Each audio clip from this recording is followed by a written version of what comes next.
No, I enjoyed it. Always enjoy talking about myself. Thanks a lot.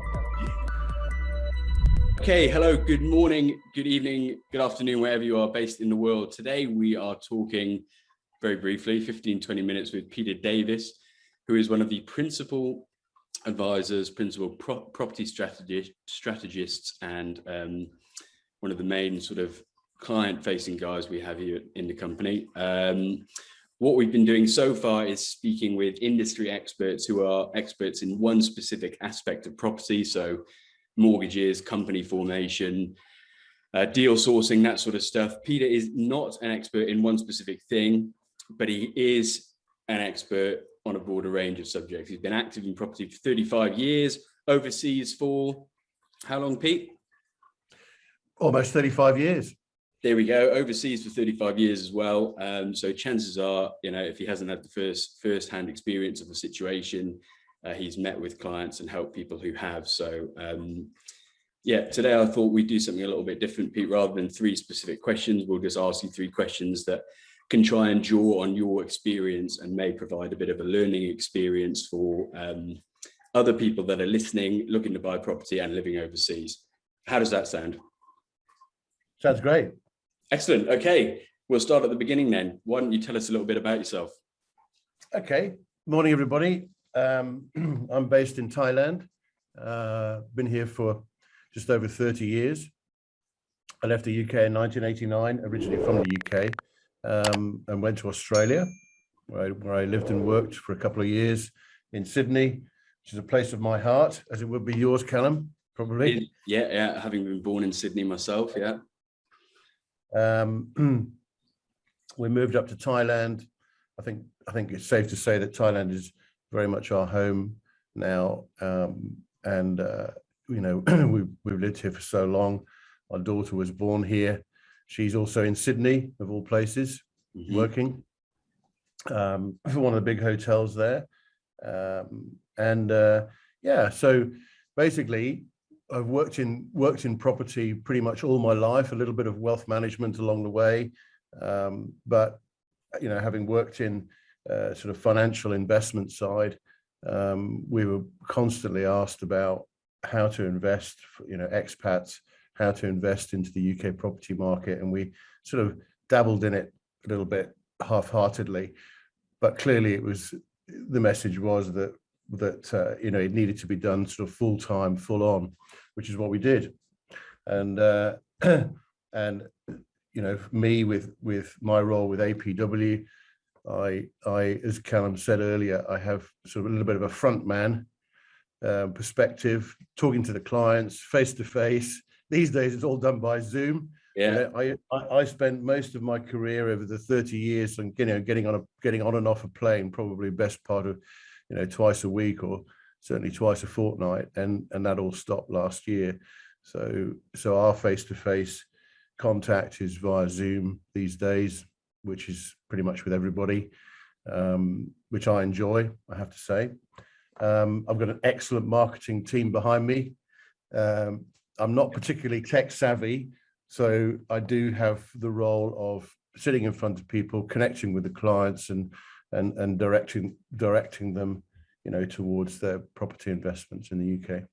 Awesome. All right, thanks, Pete. I think that's a good intro, and I think yeah, certainly I think one of the benefits of, you know, of having you on the team is the experience, you know, and not just the experience of guiding people within the property space, but also I think general life experience of being in Asia for such a long time and knowing what it entails to build up wealth and build up a bit of a, you know, properties and stuff like that whilst being in Asia, you know. So you've done it, so when people meet with you and speak to you, you know, they know you're coming from a first-hand perspective.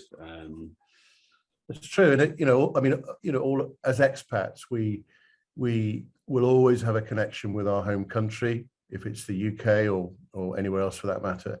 But we are detached from it because we live very, very different lifestyles. And you know, we have a different quality of life, different perspective, live in different cultures. So we are detached from it. So I think where what I like to do is to try to draw on my experience of being an expat and connect that with our clients to, to perhaps help them to understand that it's actually very easy, to be able to invest into property in the UK, for example. It's a lot easier than people think. Their perception is that it is difficult because they're not there. Yeah.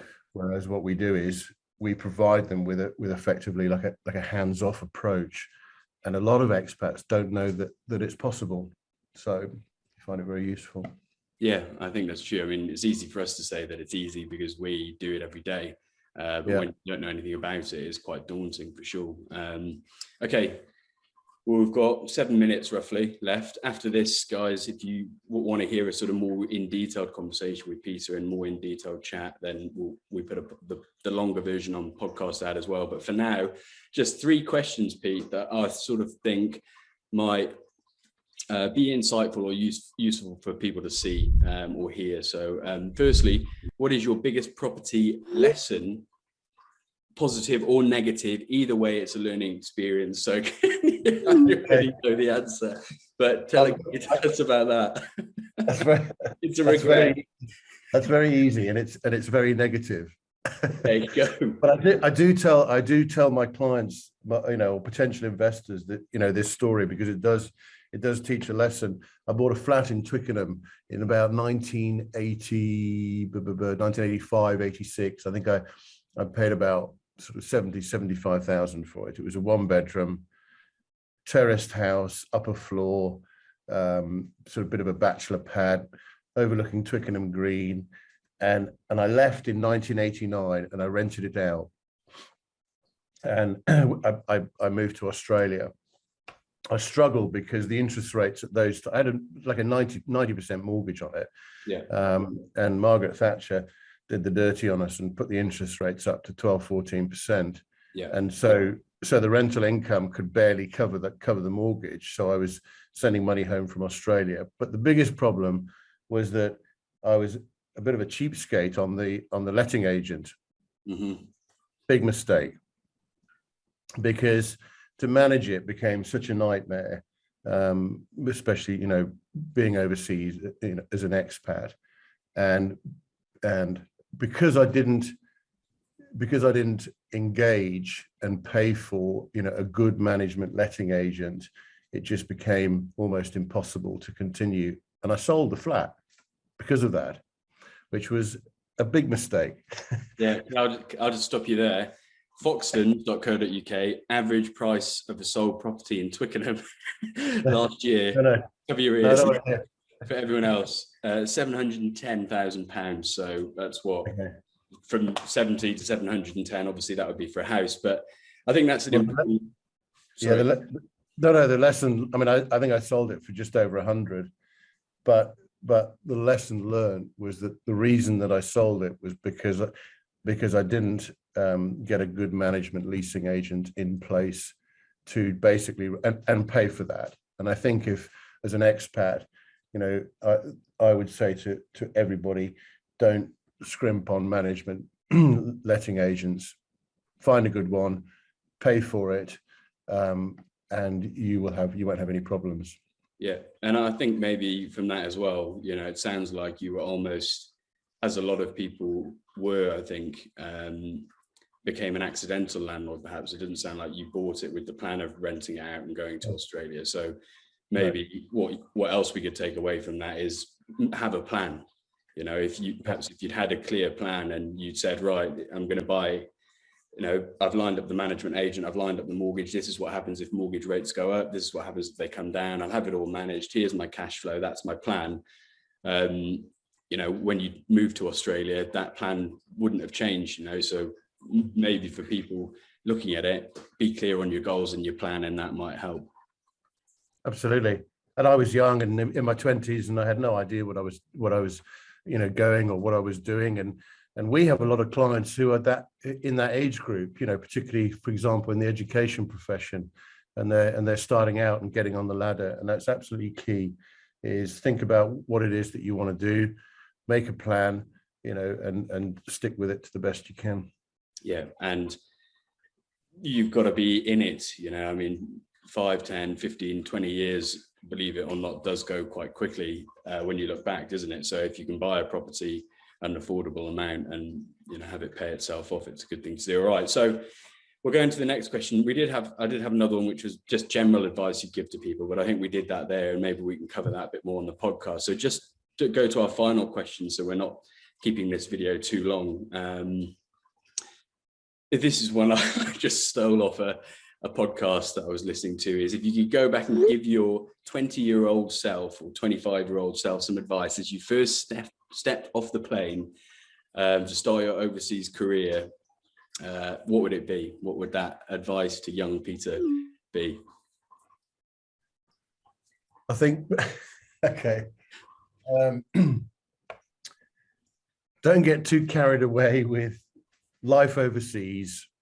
Put something, it goes back to what we were saying before, having a plan. You know, when I first arrived and got off the plane, you know, sort of fresh-faced, fairly young, you know, in Southeast Asia, it was a quality of life that was so different from the UK. And we lived from day to day. You know, we lived from sort of week to week and month to month, and the next thing you know, it's sort of 3 or 4 or 5 years down the track. And I think the lesson that I learned would be, where I would go back and redo it, would be to, you know, buckle down, make a plan, save, you know, accumulate capital, whether that's either, you know, building it up offshore, having some investments, or of course in property. You know, and I didn't do that. It took me a while to kind of, you know, sort of find my roots and have my feet on the ground. And I probably should have done it a bit earlier. It all turned out fine in the end, but I think that's the one thing that I would learn is that when you come overseas and live as an expat, you're going to live a very different lifestyle, and just don't lose sight of how important it is to financial plan, because, you know, we have to look after ourselves. If we're living back at home, we can be paying national security, we can be putting money into pension plans, that kind of thing. But when we live overseas, we have to do it for ourselves, and we have to do it quickly. So, yeah, I think that's it.